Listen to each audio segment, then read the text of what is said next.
Hi everyone, welcome to Playing Up the Dusty M with me, Matt Stead. In today's video we're going to have a look at movable pentatonic scale shapes. So these pentatonic scales that you can play up and down the fretboard to help you solo and to help you understand other pieces of work. Now, I'm not going to go into too much detail about the theory behind pentatonic scales. I have a whole video on it on my Uke Theory playlist that you can check out if you're interested. But just know the reason pentatonic scales are so common in music, and they've been used for millennia, is that when you play a chord combination in a key, the pentatonic scale, the relevant one that you use, it takes out the notes that clash with certain chords. So, for instance, when we have the major scale, the C major scale, let's do that. We've looked at that before. C, D, E, F, G. There are two notes in that scale that clash with certain chords from the key of C. I'll give you an example of one of them. Say I was playing a C chord. If I play a C, a D or an E at the same time as playing that C chord, it will sound okay. Let's do a D.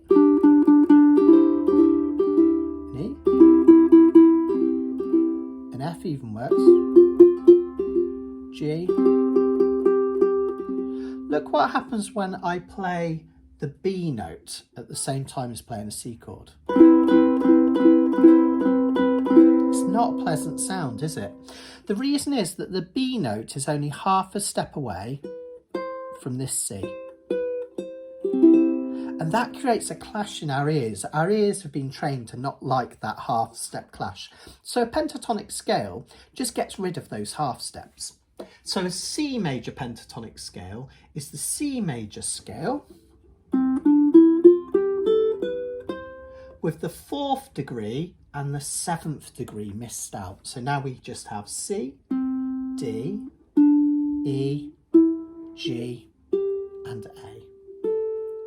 And that's what the C major pentatonic scale is.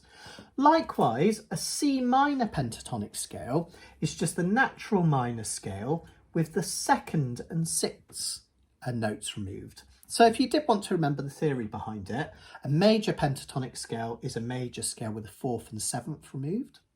A minor pentatonic scale is a natural minor scale with the 2nd and 6th removed. And that's the half steps removed.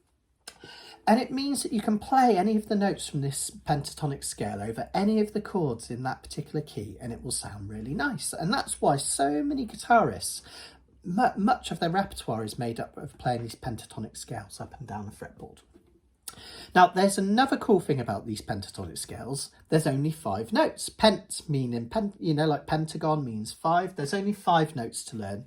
So there's a couple of simple shapes that you can learn how to play these scales all over the fretboard. I'm going to show you how to do that. In a little while, we're going to talk about low G, and we're going to look at a 3rd scale shape that can be used for low G. And also I'll talk a little bit about why playing in low G can sometimes be beneficial. Let's have a look at the first pentatonic scale, which is going to be the C major pentatonic scale. Now, I've done these notes in a particular arrangement, which I think is easy to remember and works. You may see other videos where the notes are played in different places on the fretboard, but this really works. Let's have a look at them down the fretboard. We have an open C, which is just the 2nd string down from the top. Open. We have the 2nd fret of that one for a D. Now we could play an open E, but I'm not going to. I'm going to play the 4th fret of the C string for the E. I'm going to go to the 3rd fret of the E string for a G. And the 5th fret of the E string for an A. So if I put that together really slowly, starting from the C string, it's 0, 2, 4, and then the next string down, 3, 5. And you notice you have this little pattern here. We've got a medium-sized gap, a medium-sized gap. Then we jump down into the gap in between and we have another medium-sized gap. So gap of 2 frets, gap of 2 frets, jump down to the G, gap of 2 frets. Now the best thing to do is play that through several times and get really comfortable with the notes in that scale. You might have to think about your fingering a little bit because we jump from this E, I tend to use my little finger because it's a nice reach. And then we jump down to this G. You might be tempted to use your third finger, but then if you use your second finger there, you can easily get up to this note up here. But there's no hard and fast rules. It's whatever feels most comfortable to you. Okay, so that's our C major pentatonic scale. Now, we can play exactly the same thing, but a whole octave higher. That means we're playing the scale above, if you like, the C major scale above the one we just did. So every note is 12 notes higher. We're going to use a different pattern now, starting from the E string at the 8th fret. Notice a little number here to help you. So the E string at the 8th fret. So we're going to go right up here to the 8th fret of the E string and ping that one. We're going to go medium gap of 2, medium gap again. And then this time, rather than coming back to the gap here, we're going to play this string right underneath where we played this second note here. So that's going to be right up at the 10th, and we're going to go right up to the 12th. Okay, let's put that together then. So from the 8th fret of the E string, we have 8, 10, 12, 10, 12. Now, the reason I love this shape rather than any other arrangement is that it's kind of easy to remember, isn't it? You've got these equal size gaps and the notes on the A string are the same shape as on the E string, so it's easy to remember. There's something else neat that's here that's worth noticing. On your ukulele, the relationship between the E string and the A string is a 4th. So that means in a scale of E, A is 4 notes higher. And the same with your top 2 strings nearest your nose, G and C. In the G scale, C is 4 notes higher. Now the relationship between your middle 2 strings, the C and E, are a 3rd, because C to E, C, D, E, is 3 notes. So that's why the pattern here, because we're using the C and E strings, is slightly different from the pattern using the E and A strings. But there's a neat little trick. The way I think about it is that these 2 notes are the same both ways, okay?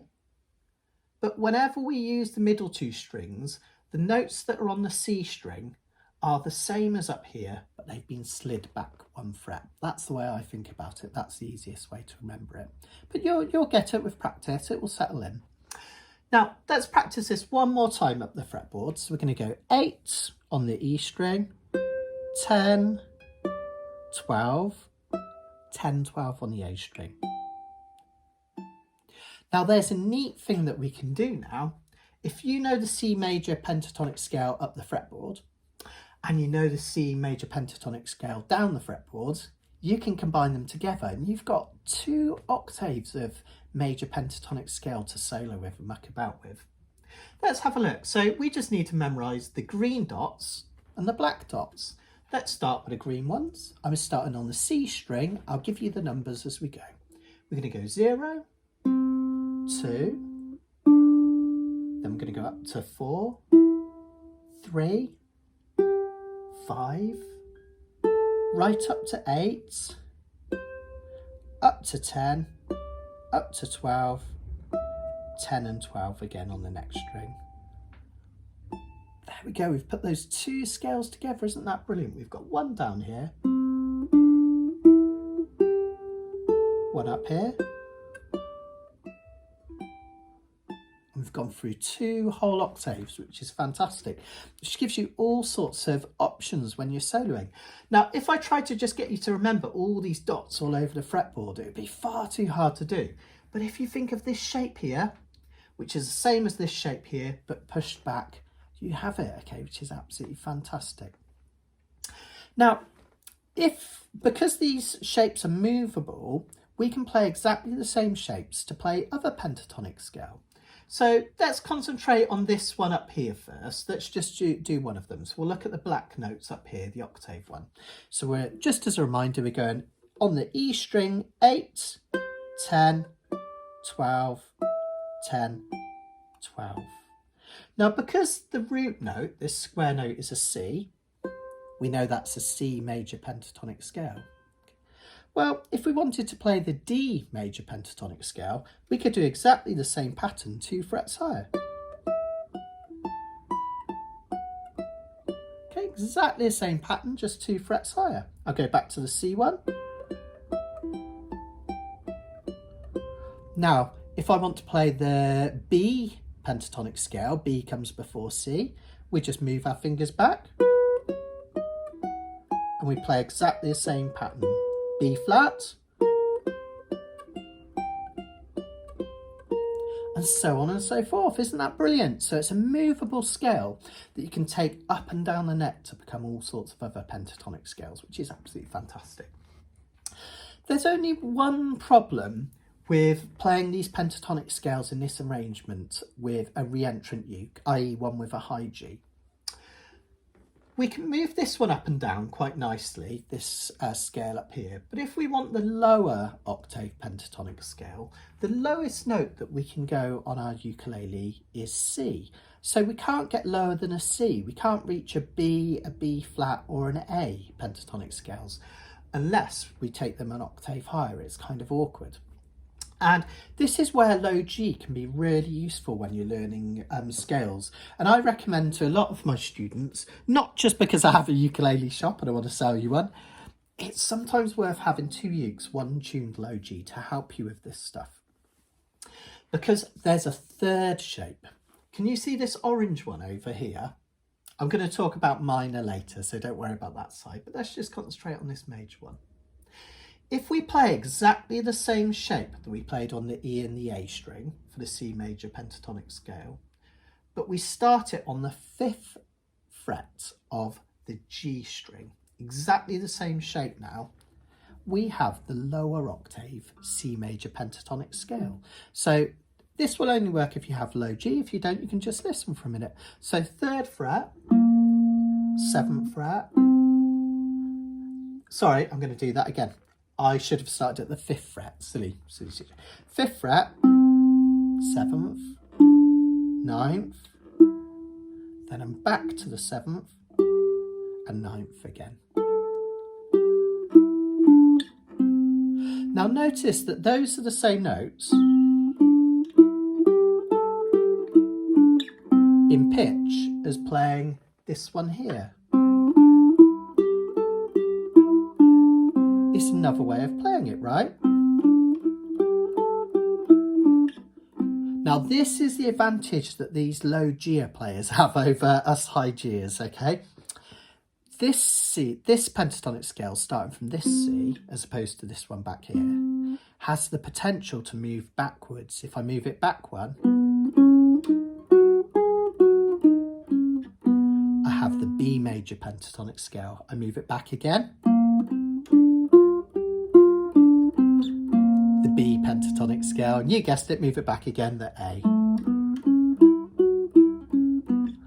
And there's no way we can reach those low notes on a reentrant uke, so that's why sometimes low G can be really useful. The other thing, just to finish on that I love about the low G shapes, notice that this shape here, the orange dots, are exactly the same shape as the octave one over there with the black dots. A lot easier to remember. So to link the two together on a low G is a lot easier. We play the shape at the 5th, and then we jump to the E string to the 8th, and we play exactly the same shape, and we've linked them together, which is a lot kind of easier to remember. So worth thinking about dabbling with a low G if you haven't got one, but as long as you're not playing in B flat, B or A, it's okay, we can still use this. And also, when you're soloing, you don't necessarily need to go to those lower notes. You could play this shape using a reentrant ukulele. It would just be that these would be an octave higher, so it sounds slightly different. In the next video, what we're going to do is we're going to look at minor pentatonic scales. I'm going to talk you through exactly the same thing. I'm also going to show you how to turn the minor pentatonic scale into the blues scale just by adding one note. So that's going to be really useful for anyone that likes using the blues scale to rock out with. Okay, and I will see you there in a moment. Cheers.